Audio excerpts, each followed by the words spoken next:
bind them, they can chain them. Whatever they do, he'll break them. He'll rip them and break them like feathers because he has so many of these different entities inside of him. This is speaking in a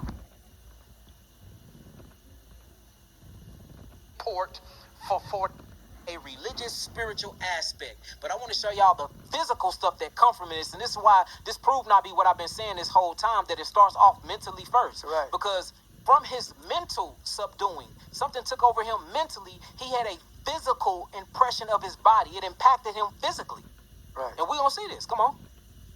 Verse 5, and always night and day he was in the mountains and in the tombs, crying and cutting himself with stones. But when he saw Jesus afar off, he ran and worshipped him, and cried with a loud voice and said, What have I to do with thee, Jesus, the Son of the Most High God? I adjure thee by God that thou torment me not. For he said unto him, Come out of the man, thou unclean spirit. And he asked him, What is thy name? And he answered, saying, My name is Legion, for we are many. So we are many. So it's 1,000 demons inside of this guy. Now, what's crazy is what's the demons going to turn out to be. That's what's going to blow everybody's mind. But notice what Yahushua, who they call Jesus, was here to do. He was here healing people. He was here feeding the homeless. He was here gathering and making community. His occupation was healing one's body, mind, spirit, and soul. So how can you say you Christian, or how can you say you Christ-like, and you're not here healing one's mind, body, spirit, and soul? And I'm not judging, but I want to take it a step further. How can you say you Christ-like? How can you say you Christian, and you are not only sick, but you're remaining sick? See that? Now, I'm not saying that sick people are not Christ-like. Sick people just mean that you violated a natural law. But you can be forgiven for that natural law. It's called shuvah in Hebrew, shuv, to turn around or to repent. Quit violating the law, and you will notice your body will go through the natural detoxification symptoms, and then you don't have that sin no more that gave you that sickness, right? But what happened if you remain in that sickness? Do that mean you remaining in your sin? And if you remaining in that sin and you have the power to heal yourself and heal others, and you're not doing that, and that's the whole point of Christ's occupation here on earth, then do that mean you Christ-like?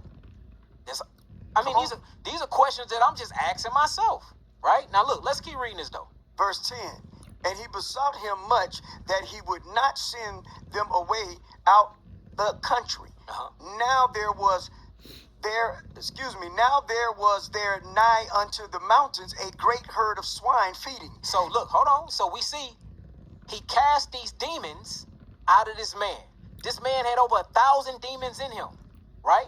Now he cast the demons out. He didn't just want to cast them anywhere because they go to other places, just like parasites.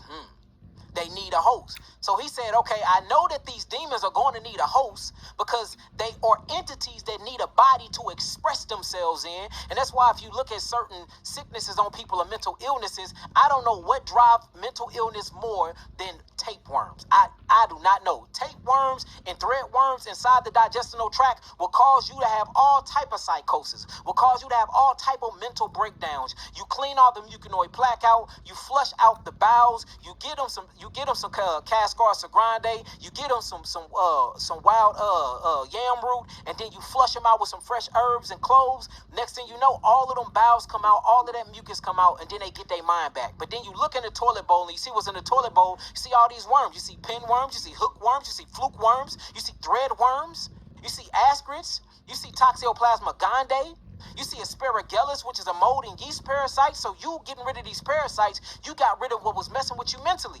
Then you start getting into the chemical makeup of these parasites. They have what you would call endotoxins, and these endotoxins are endocrine chemical like hormones. They have their own hormones that they put inside of you, and they will literally have you thinking for themselves. So food that you used to hate, now you like. So look, even sexual thoughts that you never thought you can think of, like with Toxoplasma gondii, it can literally have it can have you liking the same sex.